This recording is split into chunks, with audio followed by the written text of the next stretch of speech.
Bueno, ¿qué tal? Vamos a trabajar en este video. Voy a comentarles un poco algunos datos más acerca de la vida y la obra de Descartes, para luego en el próximo video adentrarnos en las meditaciones metafísicas propiamente. Pero dado que venimos a buen ritmo con los videos y con los textos, podemos detenernos un poco más en esta unidad 3 en conocer a este personaje tan importante de la filosofía y que va a tener una incidencia directa, según Lacan, para el psicoanálisis freudiano, que fue René Descartes. Les puse en el pizarrón algunas primeras secuencias de fechas importantes en la vida de Descartes. Descartes nace en 1596 en La Haye, en Turén, en el seno de una familia que pertenecía a la pequeña nobleza. Los Descartes habían recibido un título de nobleza en 1668, las cartas de caballería, ese era el título, y sus ancestros habían sido principalmente médicos y abogados. Su propio padre había ejercido la abogacía hasta que se dedica a la política, y su madre, Jeanne Brochard, fallece al año del nacimiento de Descartes, en 1597. Si bien Descartes en sus memorias, en los testimonios que deja de su propia vida, parece tener la impresión, o así lo relata, confunde las fechas, digamos así, y considera que la madre había muerto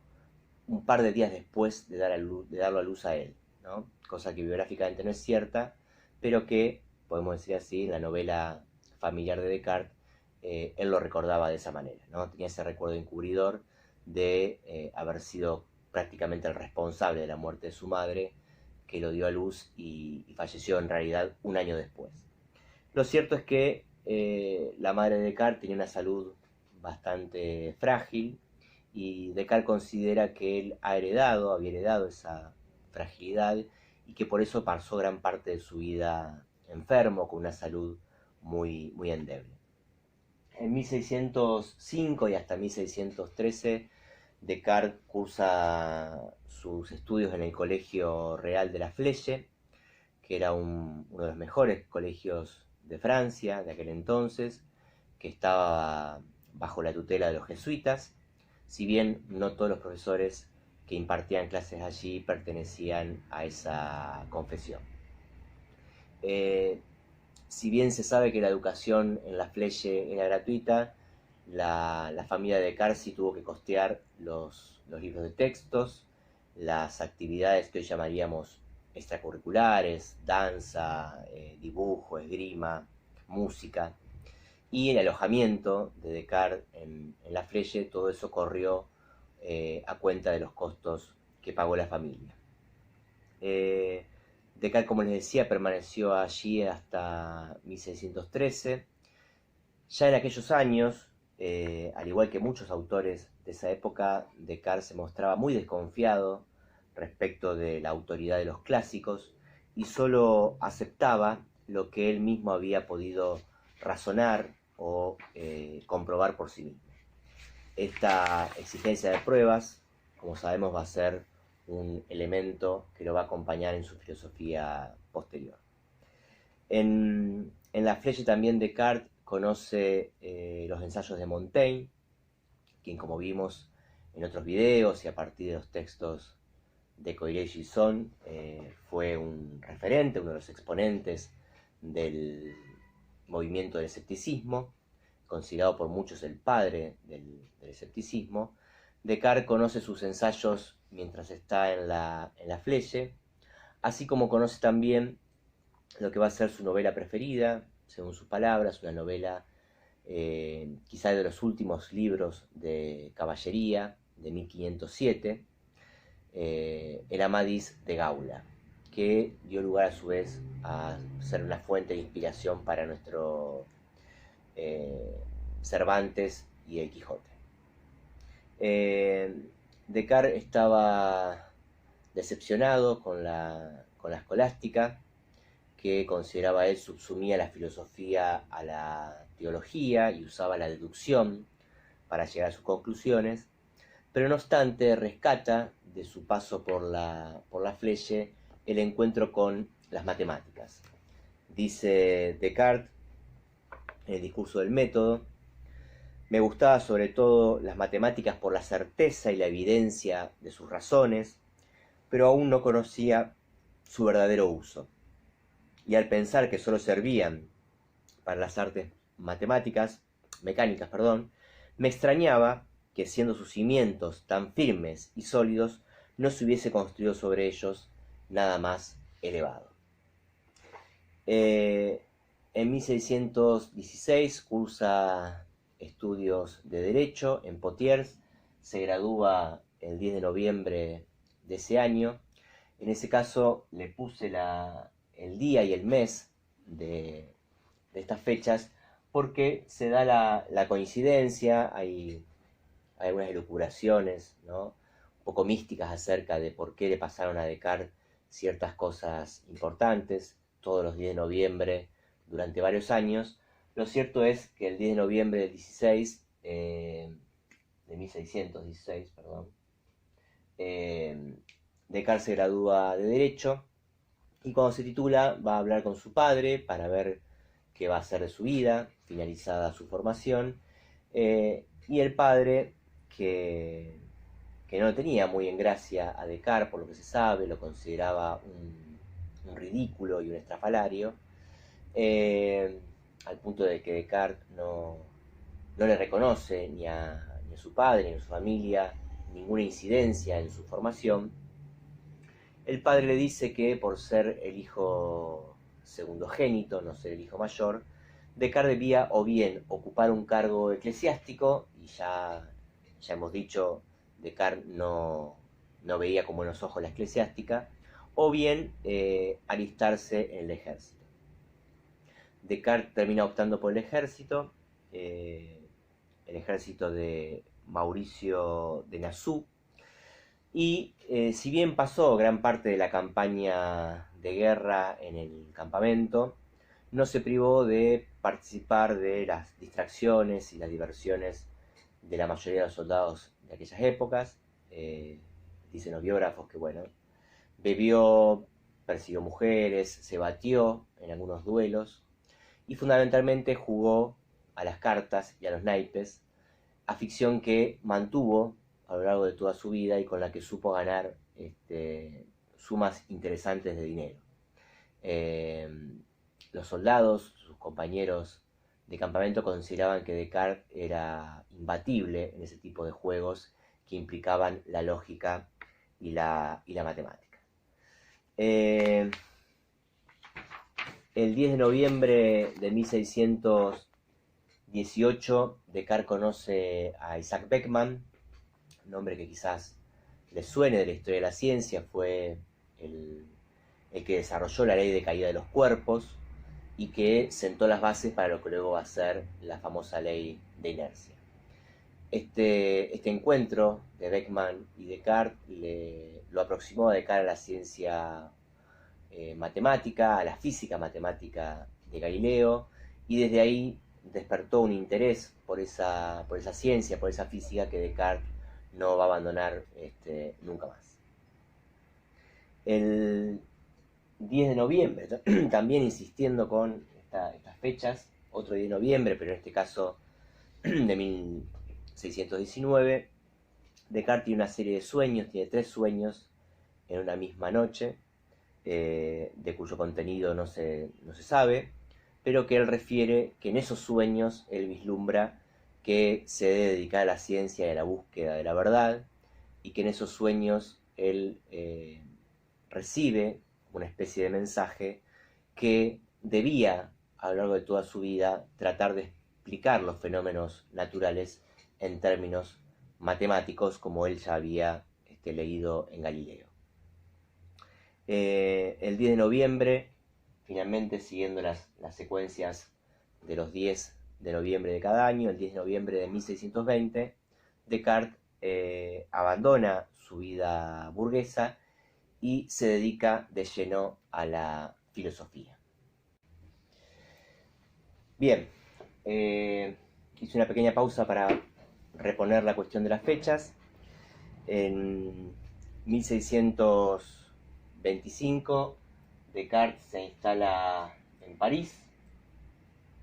comienza un intercambio epistolar con quien va a ser su corresponsal en Holanda, con el padre Marie Mersenne, personaje importante en la vida de Descartes porque es el encargado de difundir la mayor parte de la obra de Descartes, en vida de Descartes y después de su muerte. Ese año, 1625, también es el año en el que expresamente el poder de la Iglesia prohíbe la enseñanza de doctrinas contrarias a las enseñanzas antiguas, a los conocimientos antiguos, bajo pena de muerte. Y Descartes pergeña en ese año esta expresión que después va a usar en sus textos de larvatus prodeo, es decir, avanzo enmascarado, ¿no? Descartes entiende que si quiere dar lugar a sus ideas, poder comunicar sus ideas y publicarlas, tiene que hacerlo de forma tal, detrás de cierta mascarada, ¿sí? Para no caer bajo las fuerzas de la Inquisición, que como ya sabemos, ya se había despachado a Giordano Bruno y muy pronto, en la década del 30, en 1633, enjuicia también a Galileo. Entre 1618 y 1648 lo pongo entre corchetes como un paréntesis histórico, porque tiene que ver con un acontecimiento del cual Descartes no participa directamente, pero que atraviesa todo este periodo histórico, que es la llamada Guerra de los 30 años,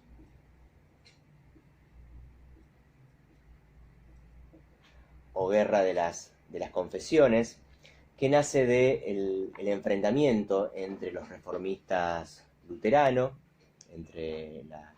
reforma protestante que promueve Lutero, y los fieles a la Iglesia Católica. Es una guerra que dura 30 años, como su nombre lo indica, y que finaliza con la firma del tratado conocido como la Paz de Westfalia. Para aquella época, Descartes pergeña su idea de Dios como el gran arquitecto del universo, el supremo hacedor de la naturaleza, y como la naturaleza está escrita en caracteres geométricos, y esto Descartes lo sabía por Galileo, Descartes ve en la ciencia matemática el código para descifrar el lenguaje de Dios, según como expresa en las memorias de aquellos años. 1632, Descartes resuelve un problema matemático, que es el problema de Pappus. Pueden buscar, si quieren, el problema matemático tal como estaba formulado. Yo lo tengo por acá, es una cosa bastante compleja de comprender para los que somos neófitos en las cuestiones matemáticas, pero si alguno de ustedes se entiende mejor con esas ciencias todavía, el problema de Pappus planteaba que, dada tres rectas en un plano, encuéntrese el lugar geométrico de un punto que se mueve de forma que el cuadrado de la distancia a una de las tres rectas es proporcional al producto de la distancia de las otras dos, si las distancias se miden en direcciones tales que formen ángulos dados con las líneas correspondientes. Bueno, la cuestión es que lo que nos interesa a nosotros es que Descartes resuelve este problema a partir de una figura cónica, una figura geométrica cónica, y eso ya le da cierto prestigio, cierto renombre en el ámbito intelectual francés. Y cuando está por publicar su obra cumbre, que no es ni el discurso del método ni las meditaciones metafísicas, sino un libro que se llama El Mundo, donde Descartes corroboraba y llevaba incluso más lejos todavía las hipótesis de Galileo. Cuando está a punto de publicar esa obra, se anoticia en 1633 de la condena de Galileo por parte del Papa Urbano VII. A raíz de, bueno, su teoría heliocéntrica, la misma que Descartes justamente en este libro, El Mundo, describía y ascribía. Con lo cual cesa en la publicación de ese libro al enterarse del juicio a Galileo, que como ustedes saben concluye con la confesión de Galileo y el pedido de disculpas de Galileo ante la Santa Inquisición. En 1075 muere la única hija de Descartes de una fiebre escarlatina. La esposa se había muerto un poco antes, y a partir de ese momento, a partir de 1075 y hasta su muerte en 1650, Descartes vivió solo, se replegó a una vida mucho más solitaria que la que tenía por aquel entonces. 1637 publica tanto sus ensayos filosóficos como el discurso del método, y 1641 es el año en el que se publican la primera edición de las Meditaciones Metafísicas, texto del que nos vamos a ocupar particularmente, y que se cayó una hoja, de que nos vamos a ocupar detenidamente en el próximo video. Y llegamos así al 11 de febrero de 1650, día y año de la muerte de Descartes. Descartes muere en circunstancias no extrañas por lo que tenía, sino extraña por la manera en que Descartes maneja la situación. Estaba preso de una fiebre cerebral aguda y rechaza la asistencia médica de un tal Gulen,